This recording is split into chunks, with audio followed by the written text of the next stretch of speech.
जय हिंद सोल्जर्स, कैसे हैं आप सभी। तो आज के इस वीडियो लेक्चर में हम फिजिक्स के most important previous year questions को डिस्कस कर रहे हैं, जो आपके एग्ज़ाम में पिछले वर्षों में पूछे गए क्वेश्चंस हैं। 2017 से लेकर के 2020 तक के क्वेश्चंस को मैंने यहाँ पे इंक्लूड किया हुआ है। ठीक है।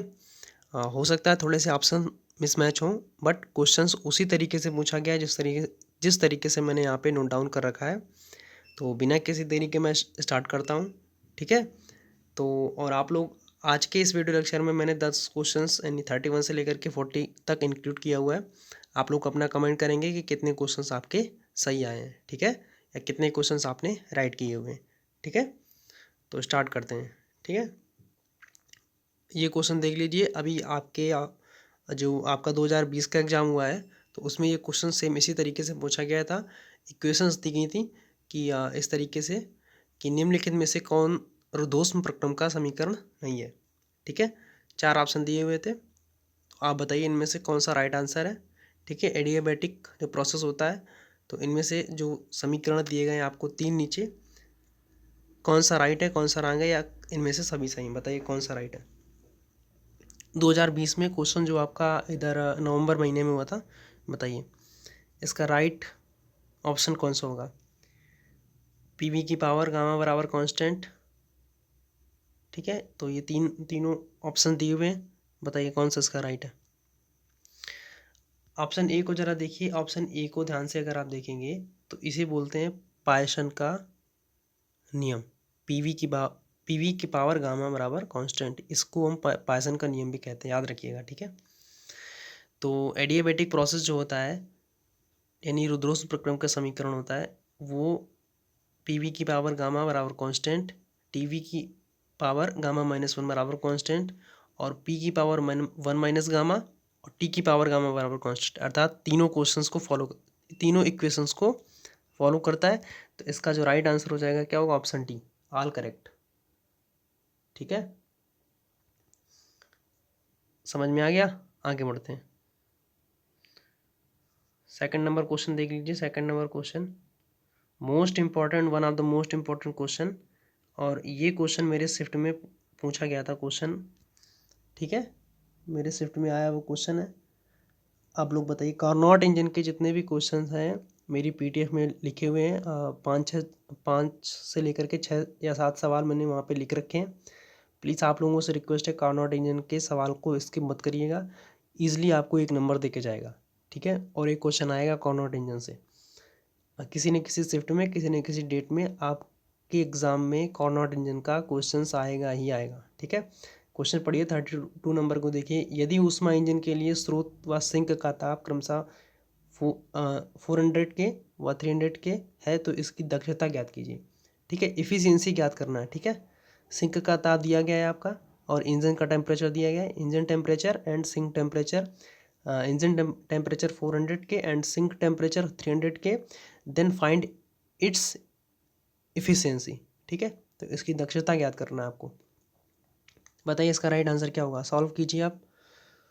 ठीक है, आपके पास 15 सेकेंड्स, सॉल्व कीजिए। ठीक है, आपकी सुविधा के लिए मैंने यहाँ पे इस क्वेश्चंस को हल कर रखा है, चूँकि मेरे पास अभी वो कोई बोर्ड ऐसा टाइप का कुछ है नहीं जो मैं आपको लाइव आकर के इसको सॉल्व करके समझाऊँ कि किस तरीके से इसको सॉल्व किया जाता है। ठीक है, देन यूट्यूब से फर्स्ट अर्निंग आने के बाद मैं पेन टैब खरीद लूँगा, पेन टैब परचेस करूँगा, ताकि आपको कुछ भी समझाने में बहुत ज़्यादा आसानी बनी रहे। ठीक है, तो बताइएगा इसका राइट आंसर क्या होगा। आप लोग कमेंट करते जाइए, इसका राइट आंसर क्या होगा कमेंट करिए। तो इसका राइट जो आंसर होगा वो होगा ऑप्शन, बताइए इसका राइट आंसर होगा ऑप्शन बी, 25%। कैसे, देखिए इसकी दक्षता क्या होती है, ईटा बराबर क्या होता है, इन ब्रैकेट 1 माइनस T2/T1, ठीक है, इंटू 100। ठीक, ये होती दक्षता। देख लीजिए, आप सवाल सॉल्व कर रखा है मैंने। T2 की वैल्यू यानी सिंक का ताप मैंने क्या लिख रखा है, सिंक का ताप 300 के, और स्रोत का ताप क्या है 400 के। तो मैंने यहाँ से नोट डाउन कर रखा है, आप लोग क्वेश्चंस को आराम से देख लीजिए। ठीक है, और जिन्हें नहीं समझ में आता है वो इजली आराम से आप स्क्रीनशॉट ले लीजिए, देन आप में उसको ज़रूर सॉल्व करें। ठीक है, जिन्हें नहीं समझ में आया कि किस तरीके से कर रखा गया है किया गया, किस तरीके से 25% आया, आप लोग स्क्रीनशॉट ले लीजिए आराम से, ठीक है। और देन आप बाद में उसको ज़रूर लगाइएगा, ठीक है। आगे बढ़ते हैं। ये देखिए, one of the most important questions, आपसे गलत नहीं होना चाहिए, बताइए इसका राइट कौन सा है। इनमें से असत्य यानी कि रॉन्ग फाइंड करना है, ठीक है। 1 वाट बराबर जूल प्रति सेकेंड, ठीक है। वाट बराबर वोल्ट इंटू एम्पियर।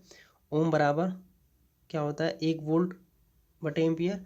और 1 किलोवाट घंटा बराबर वोल्ट सेकंड। बताइए इनमें से गलत कौन सा है, रॉन्ग आपको फाइंड करना है, ठीक है। तो तो आपने क्या पढ़ रखा है कि पी बराबर क्या होता है, डब्लू बाई, एक सेकंड रुकिएगा, पी बराबर क्या होता है, डब्लू बाई टी, आपने पढ़ रखा है। यानी कि वाट बराबर पी वाट हो गया ना, वाट बराबर और डब्लू जूल हो गया, टी सेकंड, तो वाट बराबर जूल बटा सेकंड, ठीक। तो पहला राइट हो गया, ठीक है। और देन सेकंड नंबर को देखिए आप, वाट बराबर वोल्ट इंटू एम्पियर, ठीक है। पी वाट होता है, volt into ampere, P equal to V I आपने पढ़ा है, वी आई पढ़ा है आपने भी, ठीक है। तो सेकंड नंबर सही हो गया, ठीक है। देन थर्ड नंबर की तरफ मूव करो। थर्ड नंबर, ओम बराबर वोल्ट बटे एम्पियर दिया रखा है, तो आर क्या होता है, ओम प्रतिरोध ओम होता है। और वी अपान आई आपने पढ़ा है सेम उसी तरीके से, ठीक है। V equal to I R या आर बराबर वी अपान आई, ठीक है। तो ये राइट हो गया। अब आता है किलोवाट घंटा। 1 किलोवाट घंटा बराबर क्या होता है, 1 वाट सेकंड होता है, 1 वाट सेकंड, ना कि वोल्ट सेकंड, ठीक। तो जो इसका राइट हो जाएगा वो क्या होगा, बताइए कौन सा असत्य हो जाएगा। तो D option is the right answer. अब राइट क्या बोलेंगे, ये असत्य है, ठीक है, ये असत्य है इसका। आगे बढ़ते हैं। अब जिन्हें नहीं समझ में आया वो ये देख लें, ठीक, ले लीजिए स्क्रीनशॉट आराम से। और इसकी पीडीएफ 50 क्वेश्चंस होने के बाद मैं टेलीग्राम पे अपलोड करूँगा। देन 50 क्वेश्चन जब 100 कंप्लीट हो जाएंगे, देन पूरी टोटली 100 क्वेश्चंस की पीडीएफ एक साथ मैं आप लोगों को दे दूँगा। सो पैनिक ना करें आप लोग, ईजिली आराम से उसको पढ़ते हैं, समझते हैं। प्रीवियस ईयर डाटा कलेक्ट करने में बहुत ज़्यादा प्रॉब्लम होती है, कई लोग कहते हैं सर एक साथ दे दीजिए या भैया एक साथ क्वेश्चंस को करा दीजिए, तो ऐसा पॉसिबल नहीं है। मुझे करने में बहुत ज़्यादा प्रॉब्लम आती है, लिखने में प्रॉब्लम आती है कि क्वेश्चंस, ऐसा तो है नहीं कि कोई भी क्वेश्चंस को अपलोड कर दिया जाए, तो ऐसा संभव नहीं होता हमारे लिए। जो क्वेश्चन देते हैं बिल्कुल ऑथेंटिक होते हैं, जेन्यून, और हर एक चीज़ को करने में थोड़ा सा समय लगता है, तो आप लोग पैनिक ना लें, हाँ, ठीक है। आगे बढ़ते हैं। ये 34 क्वेश्चन नंबर को देखिए। आपके जो 2019 एग्ज़ाम का सेकंड इंटेक जो था उसमें क्वेश्चन आया हुआ है कि एक धनावेशित कण प्लस क्यू एक समान चुंबकीय क्षेत्र बी में एक वेग से, एक समान वेग, ठीक है, एक समान वेग वी से थीटा कोण पर प्रवेश करता है, तो कण का पथ कैसा होगा, बताइए कण का पथ किस तरीके का होगा, बताइए। आपको बताना है कि कण का पथ कैसा होगा। कोई कण है जिसके पास पॉजिटिव आवेश क्यू है, ठीक है, चुंबकीय क्षेत्र बी है, और एक समान वेग से, ठीक है, कांस्टेंट वेग से, मतलब वी वेग से थीटा कोण पर प्रवेश करता है, किसी भी कोण पर प्रवेश करता है, तो उसका जो उसी कण का पथ किस तरीके का होगा, बताइए। तो उस कण का पथ कैसा होगा, प्लीज़ कमेंट करिएगा आप लोग। 34 नंबर का कमेंट करिए। तो उस कण का पथ होगा कुंडलिनी, ठीक है, उस कण का पथ कुंडलिनी होगा। आगे बढ़ते हैं। 35 नंबर को देखिए। 35 नंबर सवाल लगे, बहुत ज़्यादा आसान क्वेश्चन है, बहुत ज़्यादा इजी है, लेकिन आप लोगों को बस करना है, ठीक है। और इसमें ए बी के बीच तुल्यधारिता ज्ञात करनी है आप लोगों को। 20 माइक्रोफैरड और 30 माइक्रोफैरड दोनों किस श्रेणी क्रम में जुड़े हुए हैं, ठीक है। तो जब श्रेणी क्रम में जुड़े हुए हैं तो सी नहीं, धारिता ए व बी के बीच क्या होगी, 1/C/AB बराबर 1/20 प्लस 1/30। तो इन दोनों का आप एलसीएम ले करके सॉल्व करेंगे तो कितना आएगा, सॉल्व करेंगे तो आप कितना आएगा, बताइए। जब आप सॉल्व करेंगे तो इसका राइट आंसर आएगा ऑप्शन डी, 12 माइक्रोफैरड, ठीक। ऑप्शन डी इसका राइट आंसर होगा, ठीक है, ऑप्शन डी। किस तरीके से आया, आप लोगों को अगर नहीं समझ में आया हो देन आप ये फिर से सोल्यूशन देखिए। स्क्रीनशॉट लीजिए, देन आप बाद में इसको सॉल्व करते रहिए। ठीक है, आगे बढ़ते हैं। चलिए ठीक, आगे बढ़िए। 36 नंबर को देखिए, one of the most important question आपके 2020 के एग्जाम में आया हुआ है।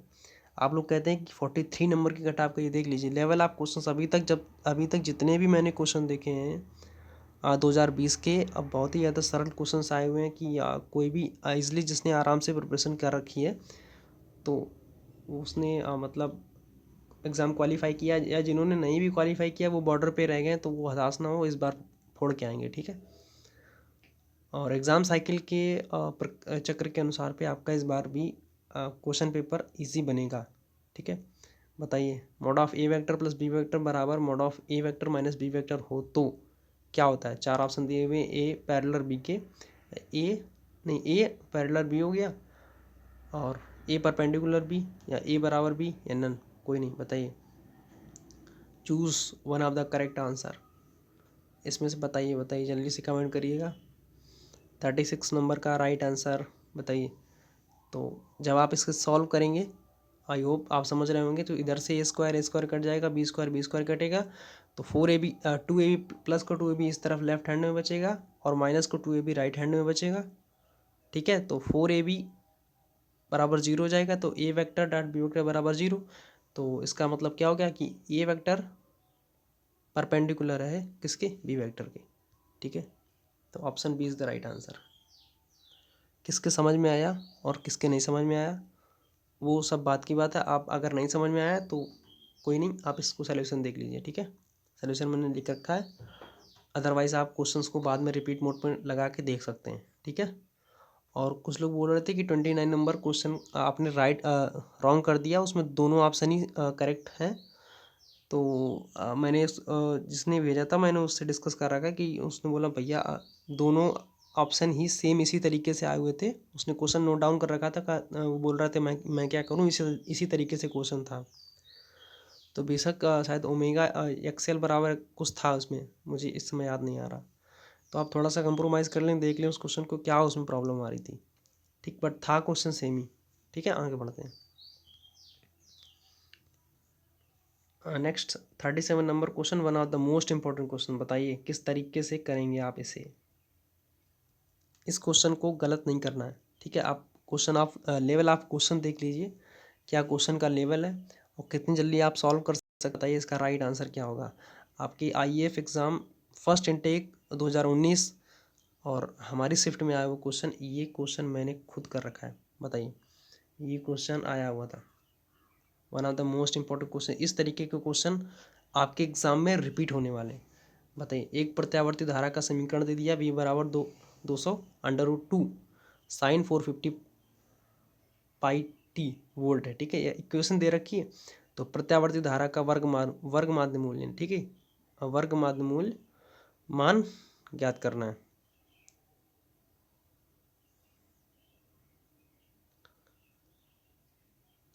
IRMS की वैल्यू दे रखी है।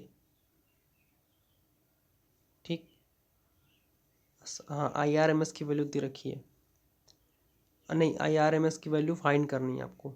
ठीक है, तो बताइए क्या होगा। IRMS बराबर सबसे पहले तो आप क्या करेंगे कि यहाँ प्रत्यावर्ती वोल्टता का जो समीकरण दे रखा है, इससे आप कंपैरिजन करेंगे v बराबर V0 साइन ओमेगा टी से। ठीक है, और तो यहाँ से आपको वर्ग माध्य मूल मान फाइंड करना है, यानी IRMS निकालना है। ठीक है, IRMS जब वैल्यू निकालेंगे तो क्या होता है, V0/√2।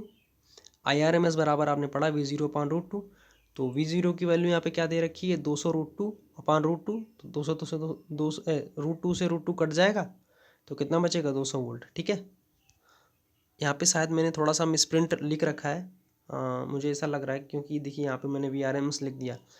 ठीक है, तो IRMS धारा का वर्ग माध्य मूल पूछा गया। ठीक है, प्रत्यावर्ती धारा का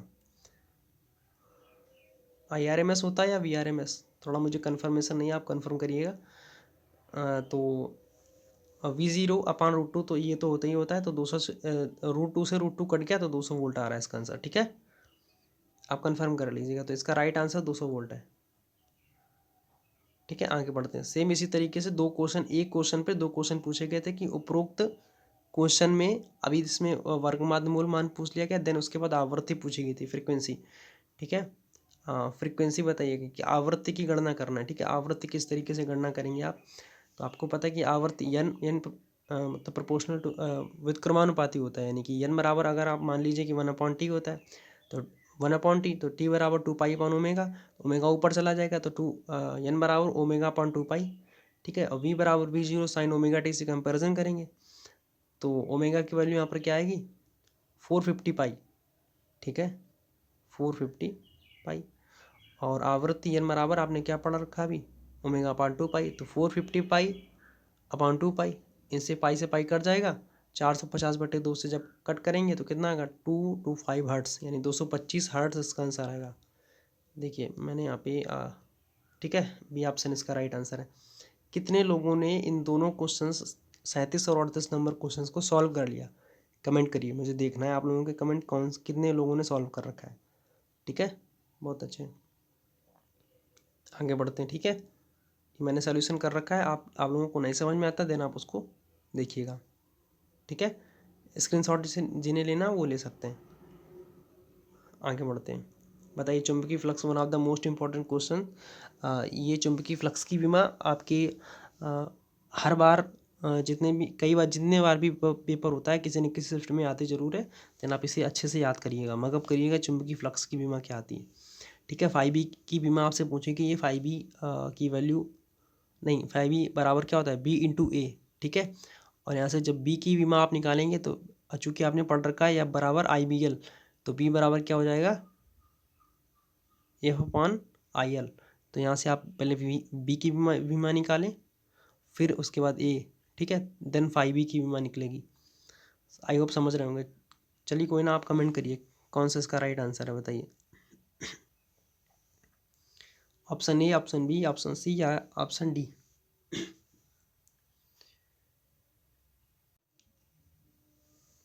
तो इस क्वेश्चन का जो राइट आंसर हो जाएगा वो क्या होगा बताइए। तो इस क्वेश्चन का राइट आंसर है ऑप्शन डी, ठीक है, mL²T-2a-1, ठीक है।